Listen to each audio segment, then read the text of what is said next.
Yes everyone, how are we doing today? And welcome to another video on the channel. And today's video, I promise you, the good news for Leicester City content will come. But it's not today, as Kiernan Dewsbury-Hall has joined Chelsea for £30 million and it's been officially announced today. Ignore my freshly showered Barnet, but it was going to happen. I thought it was bound to happen, and it has happened now.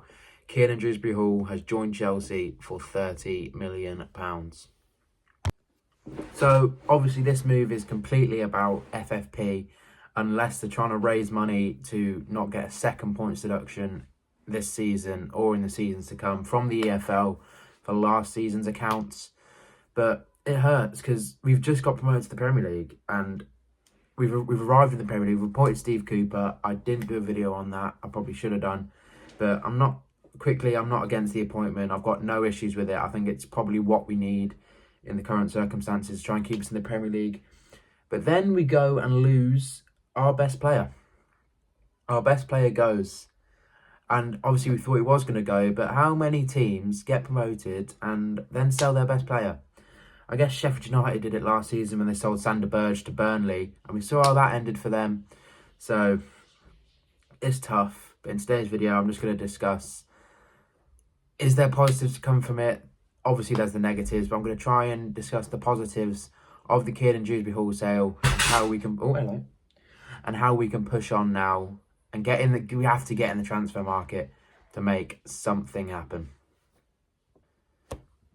So as KDH runs off to join Enzo at Chelsea, join Ben Chilwell, join Wesley Fofana, join Danny Drinkwater, join N'Golo Kante, the seemingly never-ending list of Leicester City talent that goes to Chelsea continues to grow. But for Leicester City now, this has freed us up for this season, and we have to jump into the transfer market, because if our midfield options right now, Harry Winks will obviously play and start.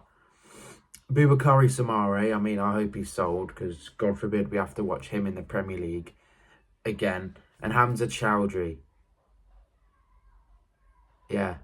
And obviously we're getting Michael Golding as part of this deal, who's a just turned 18-year-old who's played once professionally in the FA Cup for Chelsea.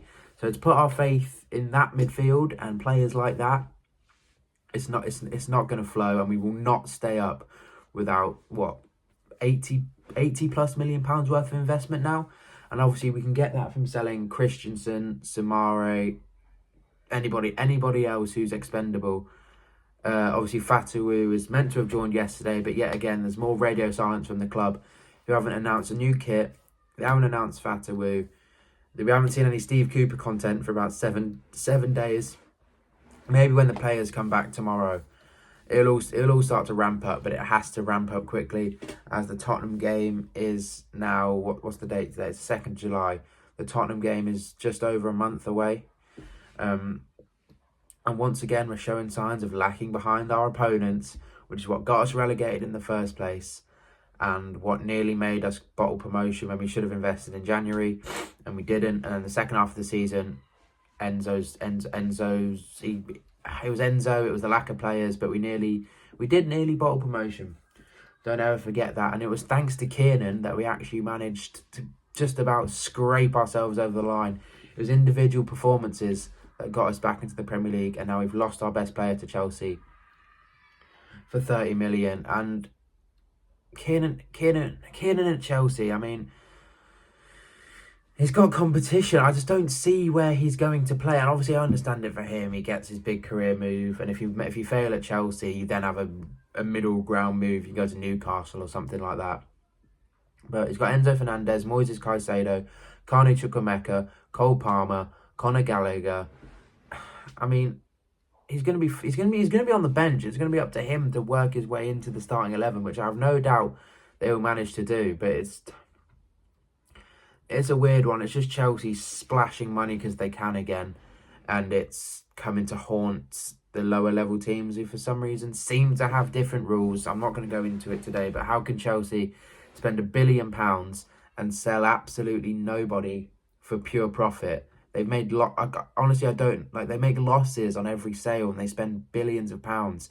How have they not got any FFP issues? But I could do a whole separate video on that if you guys want that. But KDH is going to be fighting for minutes off the bench when he joins Chelsea. I don't see him breaking into their starting 11, but we received 30 million of pure profit, and it's just only going to be a short video today, me waffling on, but it has to be reinvested. We've obviously been linked to that left back from South America, I think Sosa. It looks like he's going to cost us over 15 million. So it seems like we have got money to play with. But honestly, with this board, it's not going to be spent wisely and we'll probably get relegated again. But this has to be a solid summer of recruitment. All of the players have to flourish. They have to be good enough. We can't afford to sign players that fail. The scouting has to be on point. Martin Glover has to spoon feed John Rudkin and Susan Whelan with players who he knows as the head scout that are good enough. We can't have Rudkin and Whelan making decisions anymore. Glover, Cooper, those two have got to kind of form a separate alliance and get the players ready and just made Rudkin spend the money. Yeah, long season ahead. KDH joins Chelsea for £30 million. Michael Golding coming the other way for £5 million. A bright young kid, England age group captain, under 17s I think he was. So let's see if he's in the first team. Yeah, just a quick fire video today. KDH, Leicester lad, good luck. Thank you for everything. His emotional video, his emotional goodbye video. He'll be one of the only ones who won't get booed when we turn up at Stamford Bridge next season. But thank you to KDH. We have to reinvest. Long July ahead. But it could be July. We have to make the moves in July. Massive month ahead. It could be a long month, or it could be a month where we start to believe that this could be a positive season for Leicester City. Up Steve Cooper's Blue Army. Let's all aboard the roller coaster.